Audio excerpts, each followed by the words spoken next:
for public officers, the Supreme Court has held that public officials may be required by law to have full disclosure of their assets and liabilities. That is under the Salonga law, the Code of Ethics for Public Officers, because there is a public concern about corruption and the need to ensure public accountability. So at the outset, we labor with that background, that if it is established that the matter is public in character, there will be no claim to privacy. The next. One is an American case, the other is a Philippine case. Bartnicki, which was, by the way, cited by the Arroyo advocates in the Philippine Congress, said, dealt with an eavesdrop telephone conversation about an ongoing labor negotiation and a threat to intimidate yes, this is the case where there was a threatened bombing of one of the public school board officials.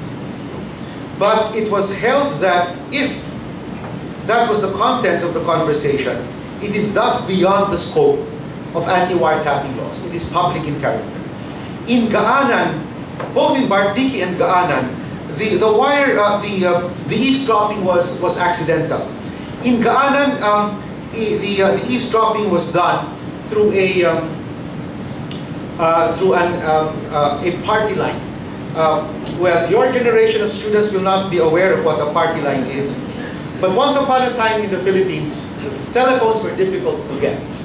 You had to wait for about 2 years, 5 years, 7 years to get a telephone. Today you can get them like in a few minutes.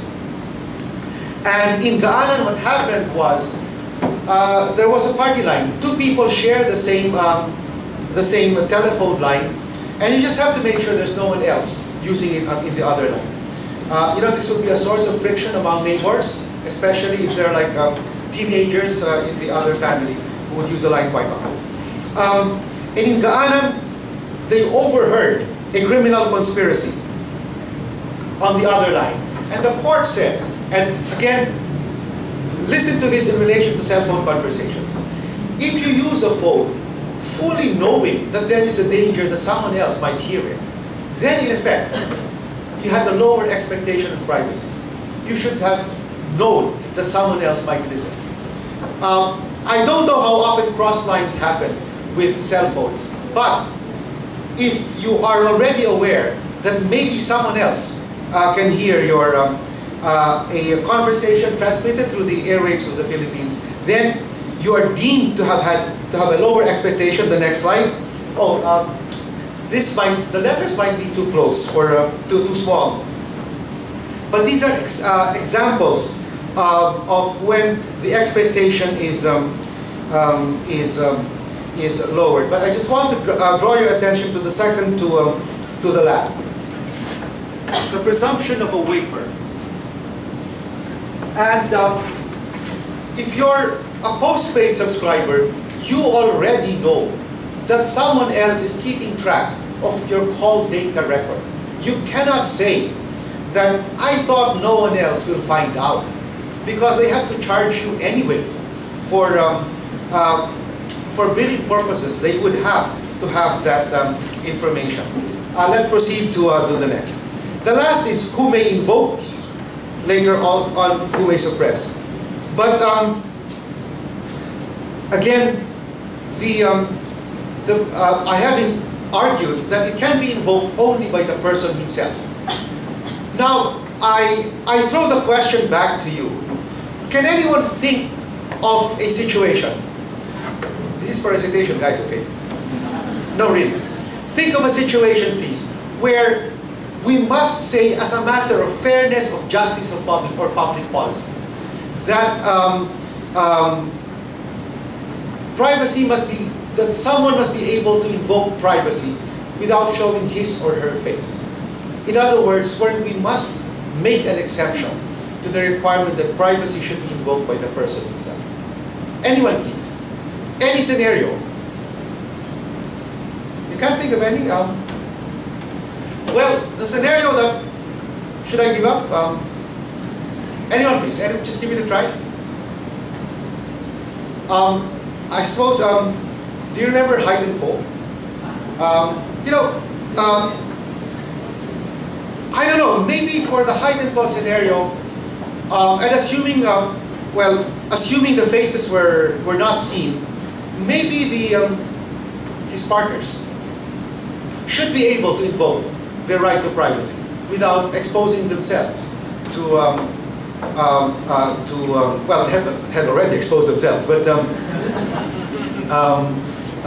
to scandal or to ridicule. But again, I throw it back to you to think of ways by which his partners there would be able to I suppose, speak to the PNP to confirm that they have confirmed the identity of the person and that the person invokes it. But I'm just thinking of cases where there ought to be exceptions to this principle. The next one, please. Who may suppress the evidence? Again, the basic rule, and we're going to a procedural matter here, is that the moment evidence is relevant, it is deemed admissible by the court until a party objects. And therefore, you must wait for the other party to object. It is not for you to anticipate the objections of the party, not even for you, for the prosecution, to have the burden of showing that they satisfy the requirements of the anti-wiretapping law. They should present the evidence, present it as admissible, then wait for the other party to object to the admissibility of that evidence. The next one, I am in my last 3 slides. People versus Marty was a search and seizure by a private DHL FedEx type of company. Oh, JRS, that is the most famous brand today. A package was given to them. They said, oh, we think it contains marijuana, and it smells like marijuana, and why don't we call it the NBI? The NBI came in, and the NBI said, yeah, looks like it, but you see, we don't have a warrant. Can you open it further? So they opened it, they said, oh, can you unpack it and lift the leaves? And the court held the search and seizure requirement doesn't apply at all. The search was done by the private operators of the JRS kind of company. It wasn't done by the state. But there is yet another case which said that had they invoked not the right against unlawful search and seizure, but the right to privacy, perhaps it would not be, you would not apply the state action requirement. Although again, it's, I looked at the facts of the case. It was a rather tenuous analogy. It was a dentist. His wife ransacked his materials. She suspected him of having an affair, and therefore it was in effect an unlawful search and seizure conducted by a private person. I now just want to deal with the last point before I conclude with some observations. The distinction between routine and deliberate recording of information. We encounter this in Ople versus Torres and in the other cases. That and the danger even of routine collection of information was recognized in Ople. But there is a latter case, the last slide please, KMU versus NEDA, where the court actually upheld a national ID system because it was packaged differently. The government said, from now on, we should be able to have one ID which contains all your information. In other words, we will collate information from all the databases and make it accessible through one card. In which case, they were not producing or securing any new information about you that was not existing in some database outside. And that is the kind of information which was deemed already in the public sphere. Just to give you a rundown of this kind of information, of course, I don't know about your UP ID. My university ID contains my blood type. If they go to to your health records, they will have a record of all your visits to the doctor. They will some database out there will have well, if you use credit cards, will have a record of all your trips to Starbucks or to some pizza shop. In other words, sure, you have a claim to privacy over that information, but it is already known by someone else. It is not your own secret. It is, I would say, a secret between you and Citibank, or you and BDO, or for that matter, you and UP. And the court says that kind of information is not highly protected, and the court validated the ID system. Just to wind up, on a more theoretical claim, I guess we will have to say that the right to privacy guaranteed by the Constitution is actually reshaped by technology.